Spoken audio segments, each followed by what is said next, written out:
What is up, everyone? Welcome back. I'm Will Carr. This is the DigiNachi sequence. We are excited to be here today on this Sunday evening. I've got two of my great homies, Crypto Heavy and Phil Spinoza. What's up, guys? Hey, what's going on, man? Happy to be What's back. happening, Will? Another Dude, Sunday, baby. Another Sunday in the Matrix. just another great day to be alive. I'm just here kicking it, having fun, had a great weekend. What'd you guys do this last week? Man, it's the same thing, man. This holiday season, man. So it's crazy where I'm at, man, in my neck of the woods. And it's survival mode out here, man. That's all I can say. We trying to survive, trying to get through the holiday.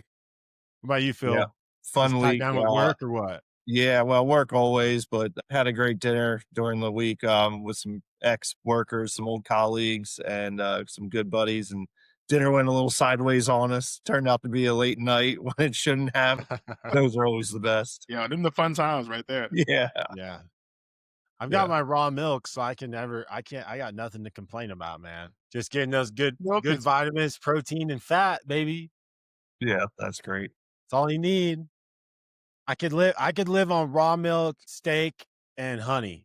If I could only have 3 foods, that's what it would be. Honeycomb specifically. honeycombs. Okay. Yeah. Honeycomb, raw milk, and steak. That's What? some real savage Colorado shit. Yeah, You that's the Colorado diet right there. guys like my shirt today? That's pure XRP right there. You know what I mean? Right. Only the best. Only that's pure. Only the top 1%. Oh, man. Well, what an interesting week. We've had a few developments this week. Price action has been pretty sideways, nothing too much exciting to get into there. But one thing I really want to dive into is this 2017 fractal that is possibly repeating. This fractal for XRP looks identical that it did in 2017, right before it exploded 68,000%. So with that in mind, who wants to kind of take on why that would even be possible and just how exciting that would be? I mean, I think we all know that that'd be very exciting as far as like it repeating the 2017 fractal. And I've seen a ton of people talk about this, like, like the PA analysts talk about it all the time. And and as much as I love their opinion, I'm always optimistic to it. But at the same time, like, I take it with a grain of salt. But the fact that we got the ETFs coming out, the fact that we may potentially have Ripple being able to get like some of the things that they have in place and with the partnerships, we could see something happen. I don't know if it'd be like the 2017 in 2025, but I do feel like it's building up into 2026. The first quarter of 2026 is kind of what I'm looking at, just because I feel like they're going to push out the Clarity Act into 2026. And I think that with the quantitative easing of like the Fed, we won't really see that for another month or so, but the news will pump the markets, of course, because we already banking it into the system. It's already baked in. So we'll see that. We may get a little bit of a push. I'm still optimistic that 2025 will be something big, but I'm also looking into 2026, me personally, because I think that they kind of leading us along and we Yeah. waiting for like the And I big. mean, it's already December 7th. So Yeah, there's not much time left here in December. we waiting for that other shoe to drop, and I don't know if it's going to drop in December, like, so. If anything's going to happen, it's going to have to happen really quick. And it's going to be Yeah, fast. And that's could be 2017. They said it happened fast. So it was like boom, boom, boom, boom, boom, and it was up. It was like 4 weeks in order for it to do the 68,000%. That's a 680x we're talking. yeah, Will, and I think the fractal you're referring to that went viral on X was showing a percent increase of 1,452%. That would take XRP from today's price to roughly $152 in XRP, which would be amazing and well welcome. But there are like a ton of mixed signals in the market right now. That's encouraging, especially combined with the potential for a supply shock due to ETFs. Yeah. But then you have another polar opposite mixed signal out of Japan. A lot of talk about Japan being forced to sell off bonds because of the reverse carry trade.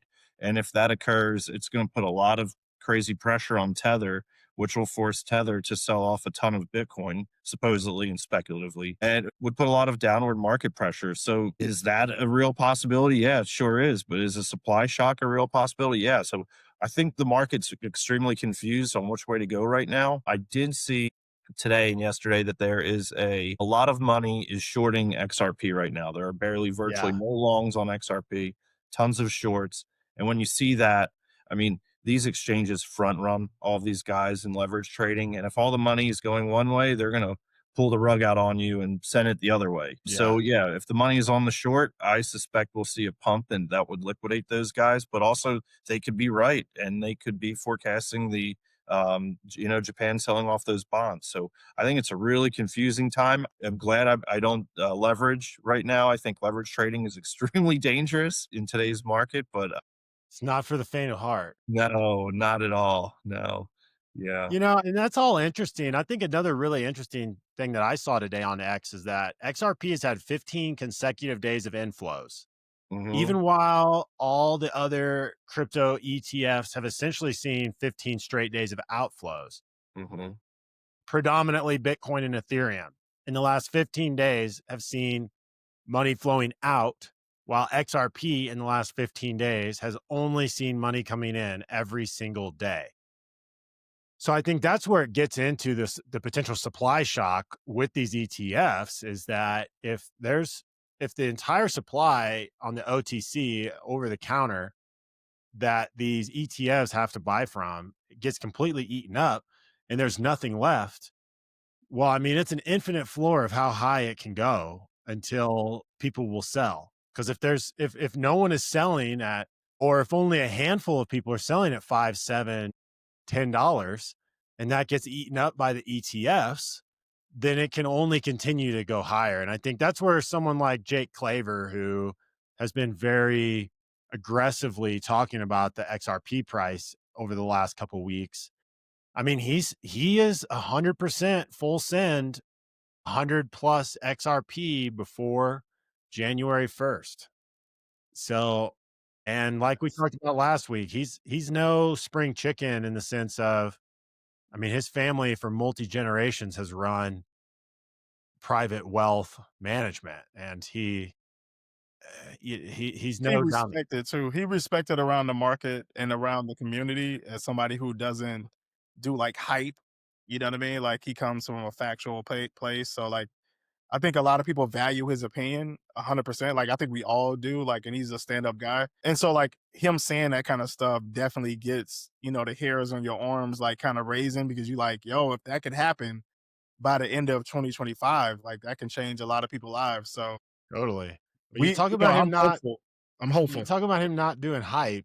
Yeah. He just came out with a very much of a hype thing yesterday or today. I can't remember, but he's claiming 50,000 per XRP by 2028. Yep. And I That his was stand reasoning, corrected. his reasoning for that's the derivatives market. Yeah, I And mean, I think we all there, talk about the derivatives though. Like it's a and that's solid argument for it that, man. is. Only Ripple's the only company that has the rails, pun intended, for them to be able to plug in to the Yeah. derivatives market through ISDA and the IMF and the BIS, all that. Ripple's the only blockchain company with these partnerships. Yeah, I mean that's huge, and I think that's one of the things that we don't really most people don't talk about in itself is the derivative part of it, the debt and derivative market, and how that is going to go on chain at some point. So if he's really thinking that that's going to get allocated to the XRP ledger, then that definitely would put us at a higher price point than most people are talking about now.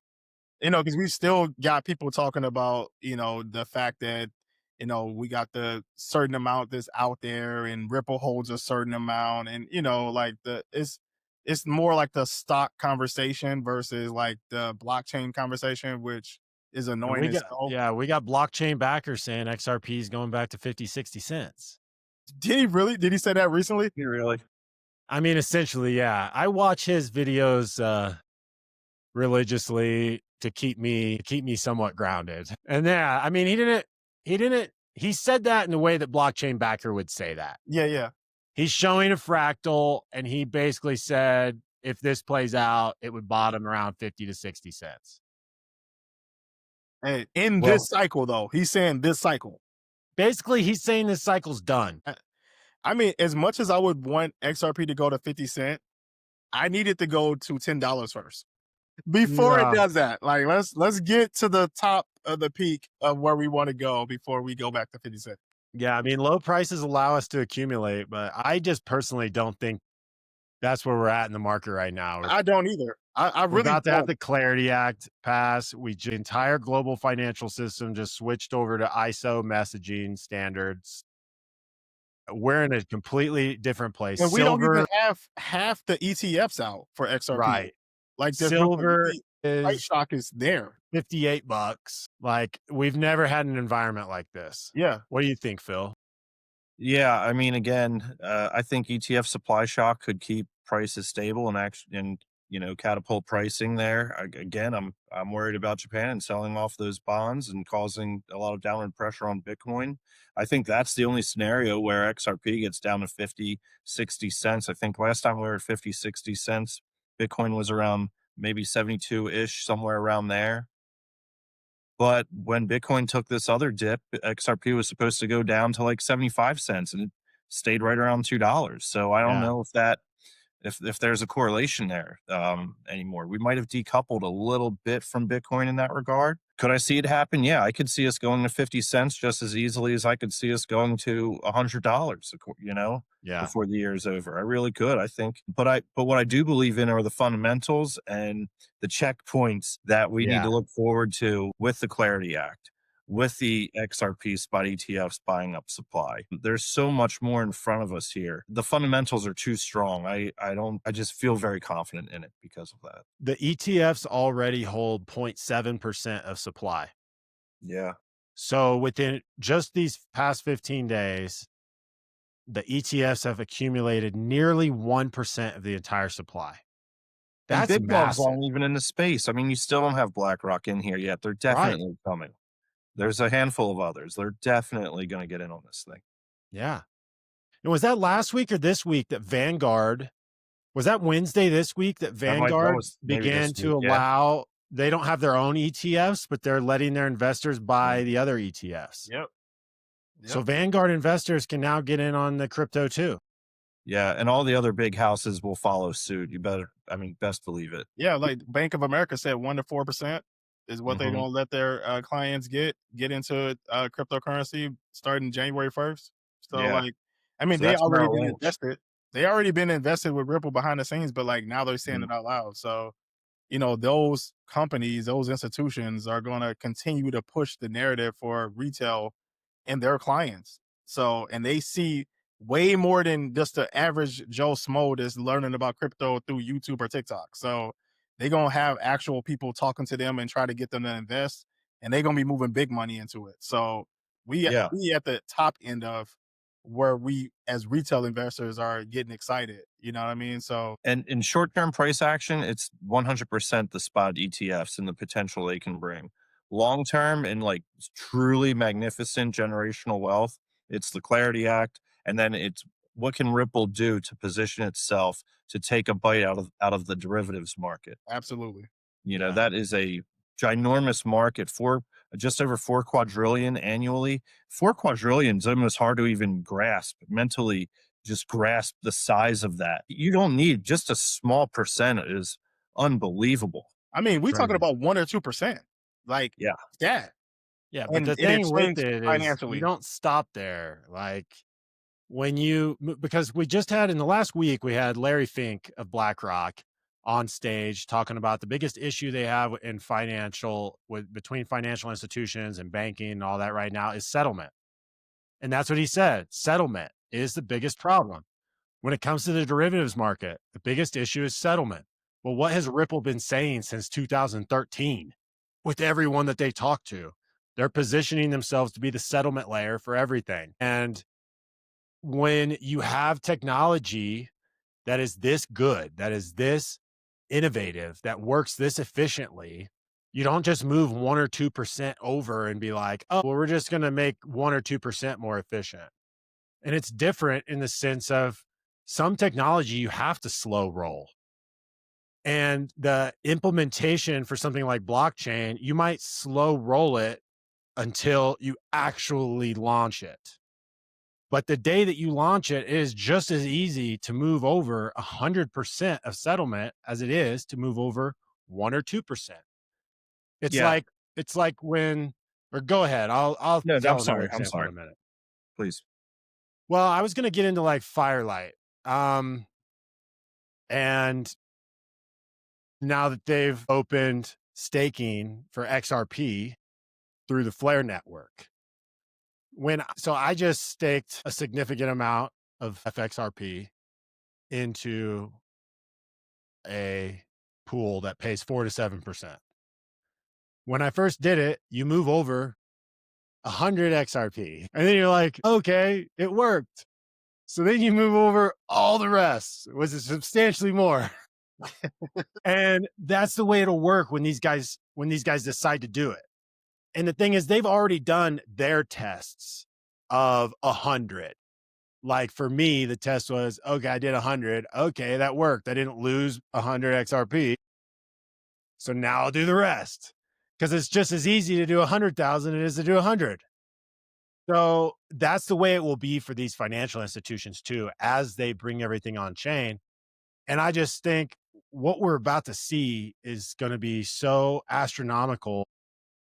It has even organizations like the NASDAQ saying that by summer of 2026, all of their stocks will be tokenized and traded 24/7, 365. Only way they can do that is by bringing the entire stock market on chain.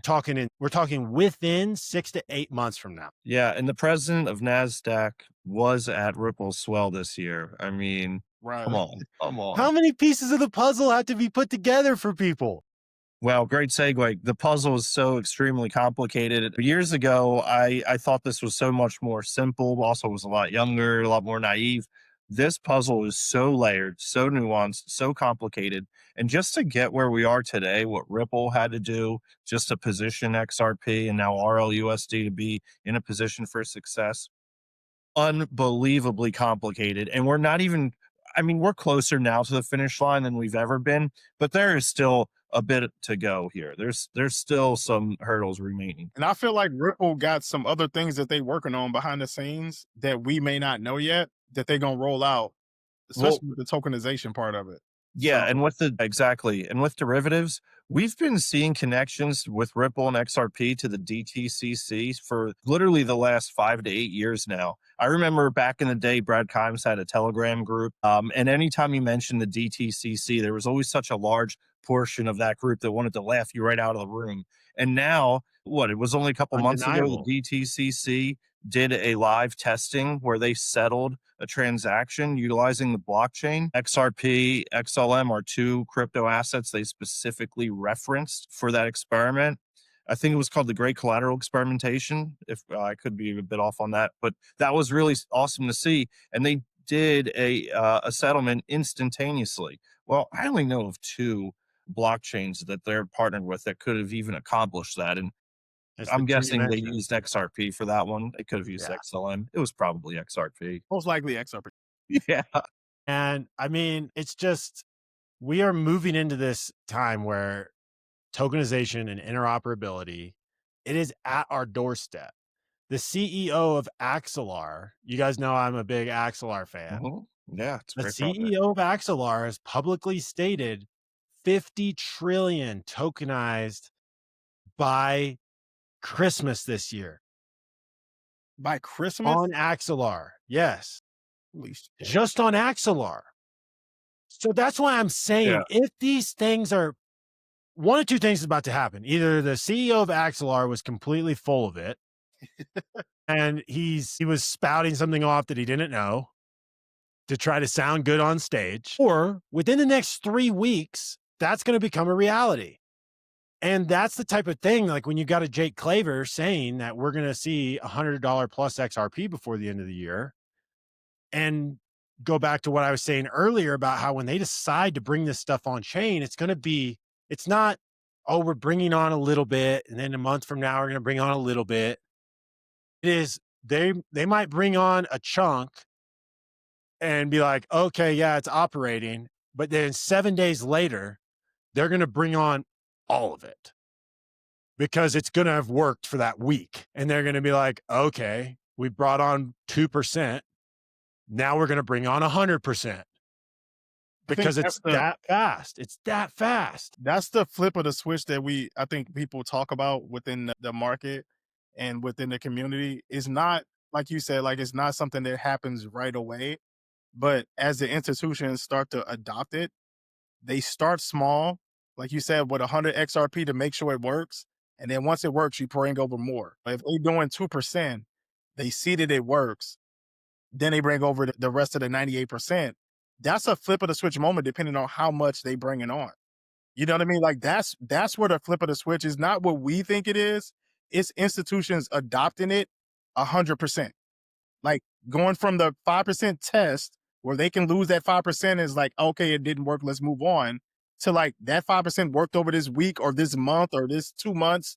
And now we're bringing over the 98. And they've been doing that for a while now. So Yeah. we've been watching it and everybody's like, well, the price isn't moving. Well, it's 2%. It's Well, and not 3%. even. They keep doing little micro tests. It's Like micro test. you'll see the amount of transactions and everything spike for 2 minutes, Mhm. up to astronomical numbers. And then it comes right back down. And those are just little tests that they're doing. Just imagine when they actually like, okay, cool, this test worked. Now we're ready because they gonna save so much money and they gonna make so much Right. money. So like Yeah. it And when makes they sense for them. Like it's like once they finalize it, it's like, yep, it's working. It's exactly what we thought it was gonna be. It's exactly what they said. The network doesn't go down. We don't have to worry about this. The price point is where we want it.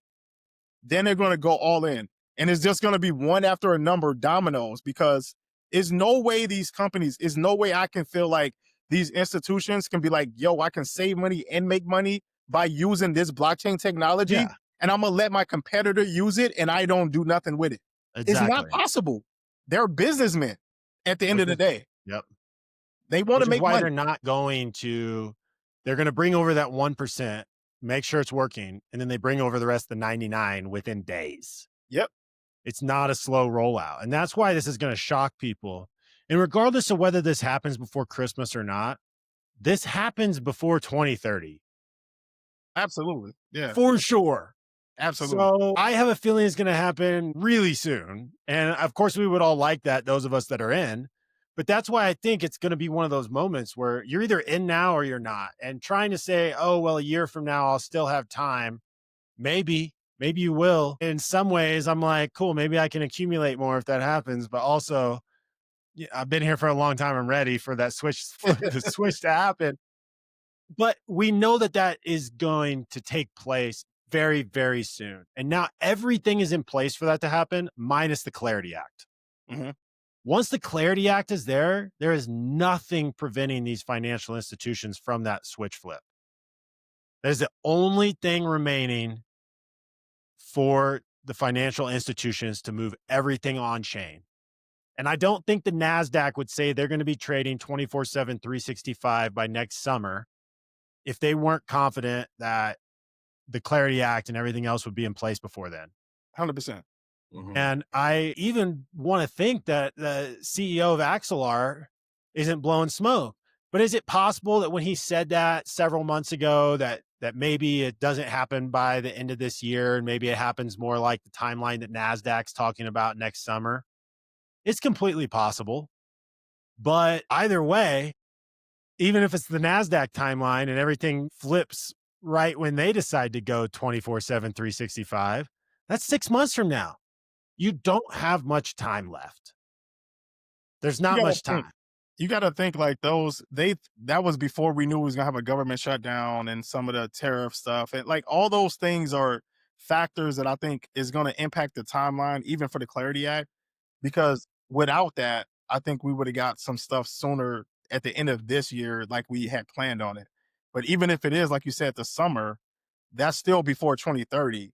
And Axilar, like, and this is not financial advice for anybody, this is just what we do and what we believe.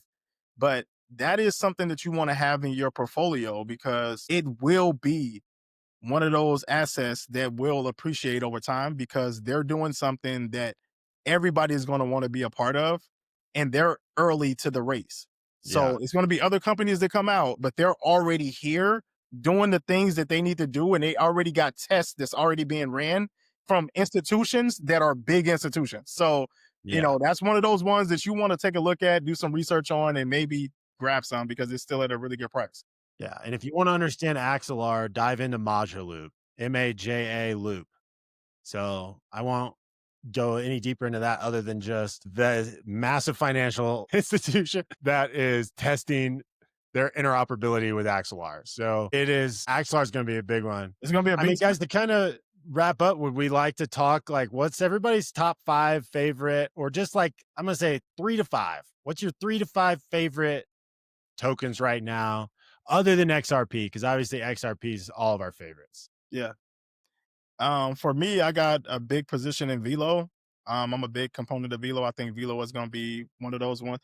I look at certain cryptos as like tiers. So like tier one, like XRP, XLM, HBAR, like those are like my top tier. I got the most invested in those. But then Velo is one that I'm looking at that I got a good substantial amount in. Flare, because I believe that's going to be something that's going to be beneficial Yeah. in the future. DeFi on Flare, man. Yeah, 100%. And then my other one is SHX. I think that's going to be one that's going to be. Stronghold. Yep. Yeah. I think Stronghold is going to be one of those. And you got to look at it. I position my stuff, me personally, as a way for me to not have to sell XRP. So everything outside of XRP, I look at if this appreciates over time, I can get profits on these to fulfill some of my admirations and dreams and things that I want to do in my life to get me positioned for the future, right? So like short Yeah. term things. So if any of those do anything that I think they can do, then I can get a certain percentage out of that and I can fulfill some of the things I want to get accomplished. So Yeah. without having to sell XRP, XRP can do whatever the Right. fuck it wants. And I'm gonna be happy with it, but I want to try to avoid spending any XRP because I Yeah. think I just value it in the future as Totally. being the rails to everything. Yeah. And I don't want to sell any of it. Right. Yeah. Jake Claver, 50,000 by 2028, man. Why would you want to sell Yeah, any? like, right. Like, I'm not gonna sell it at $10 when they talking about 50,000. Like, you know what I mean? Yeah. What about you, Yeah, Phil? I'm cashing in my altcoins long before I even consider selling one XRP. That's a fact. Yeah. Yeah. But this actually will pain me a little bit because of all the hate between the two communities. But I do feel very good about Chainlink. It is well positioned in the new financial system. There are countless documents. Do your own research. But Chainlink is definitely not going anywhere. So that's one. I do like Ondo and Axelar for tokenization purposes. They're so well connected. Yeah. And they talk big talk, but they're backing it up. I like both of those. Obviously, H bar. I'm always looking to buy H bar, and those are really probably my top 4 I'm in on right now. Quant's also there's a lot of documents connecting Quant to the new financial system, but I also like some of the altcoins that are offer a bit more ROI, like H bar. I love the price of H bar right now. Even Yeah. Omni's at a Yeah. good spot. Yeah. Yeah. Do you Yeah. I think think that that's Quant and interesting. Chainlink are competing with each other though? Because Well, I I got was about Quant to too. say they're direct competitors. Yeah, like, and I feel like Yeah, but at a high price, you can get more Chainlink than you yeah, you, so like I got Quant too. I'm invested in it, but like I find it hard to like continue to put money into it when there's other assets, like you said, H bar and Ondo and XLR that's at a better price point that could potentially exactly. name ROI is Quant. Mhm. Well, and I think Phil mentioned the beef between Link and Chainlink and XRP. I would say just on that real quick, they serve 2 completely different purposes. Like, why It's are the no beef. communities beefing? Yeah, And crazy. I'm just gonna say it because it's obvious to anybody from the outside looking in. Link hates that XRP holds this sacred position, and the XRP guys want to rip on Link because Link started the beef. Like it just did the Link maxis started the beef. They've got to understand what they're doing with data oracles is completely different than payment rails. They Exactly. they do not compete in the slightest. They're complementary. Mhm. 100 Like if Link wants to fight with somebody, go fight with the Quant Bros. Literally, Like literally. Yeah. I can see XLM, but like even then, it's like peer to peer versus institution. So it's like, but like Chainlink has nothing to do with XRP. They're gonna be working together. So Yeah, 100%. I don't understand the beef at all. I own Chainlink as well. I think it's gonna be it's in too many documents for you not to be invested in. Like it's not emotions, it's not, we here to make money. Like so like Mhm. we here and we love XRP because we like that's probably where most of us started. But like we still in this space to try to find the best opportunity. And obviously if we can get into Chainlink at a good price and not sell our XRP, like then why wouldn't you not do that? Yeah, Like I that's definitely got started with Bitcoin and Ethereum, but when I took the XRP red pill, you just once you go down Alice's Wonderland, man, you don't come back. No, you don't. Last question. This is extremely speculative. Have you guys went down the rabbit hole of Proton at all and XPR and their connection to the possibility of all these state credit unions that are going to be opening in the next year or so? No, not yet. I started to dive into it a little. I have not invested anything in the Proton network, but I find it interesting the connections that Metalicious has with they are already registered with FedNow and the potential partnerships they have with states opening credit unions for each state to have its own individual credit union. The way they've built their network out is it's interesting. Uh, but I haven't dove into it enough to really talk about it. I was curious if you guys had. But I no, I think for know. anybody listening and even for the three of us sitting here, I think it's an interesting thing to dive into because if this stuff starts popping off, there's not much time left. Yeah, But to be honest, we're not going to catch them all. that's I'm just happy to catch the what I ones we catch. Yeah, I just literally it's like Pokemon, man. We can't catch them all, man. And Yeah. I literally I think as we get closer to like what we all know is gonna happen, I stopped trying to like get in on some project because I feel like it's not gonna be enough to really change my life. And if I feel like that, I'm like, you know what, I'll catch that on the bear market. Because Yeah. like I'd rather put more money into something that I already got investment in that can help me maybe change my life. Like If there ever is another bear market, if it ever is, and if not, then I may have missed the boat. And it's like, fuck it, I may not catch all of them. It's all or the good. bear market might be, a spike to $500 and find $100 floor. And I would be enjoying that bear market. If The that's the best bear bear market market ever. for, I'll be happy. Hey, just pay me my 4 to 7% yield, That's it. baby. That's it. I ain't got to buy another XRP. I'm good. I'm fine. Man. Yeah, guys. Well, this was fun. Any closing thoughts you guys want to share before we wrap up? Yeah, just know what you hold. Know the fundamentals are so extremely strong. Don't get shaken out. It's a wild ride. It's always been a wild ride, and it takes a lot of resolve.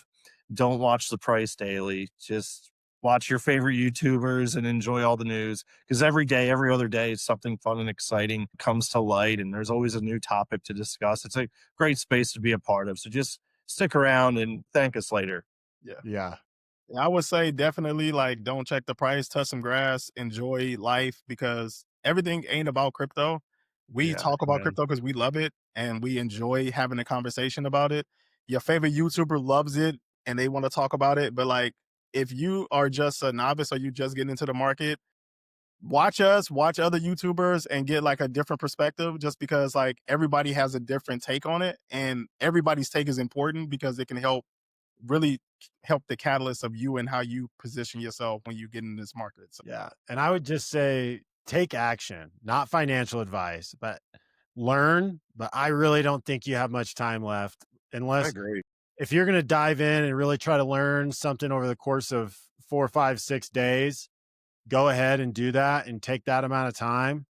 But guys, there's not much time left. So dive in, get some blue chips, get some of the ones you know are going to do well. We just listed off several that are really great. I would say my favorite four: XRP, HBAR, Flare, and Axelar. My favorite four. One that didn't get mentioned, if I were to say a fifth, would be XDC, but Yeah. that's got its own particular purpose too. All of these have very specific purposes, and being able to understand that also allows you to diversify a bit. But time is running out, and I think it's going to be a really good Christmas. Let's hope so. Let's go. That's great. All right. Well, with that said, fun hanging out with you guys. This is the DigiNachi sequence. We will see you next week. See you later. Later. See you guys.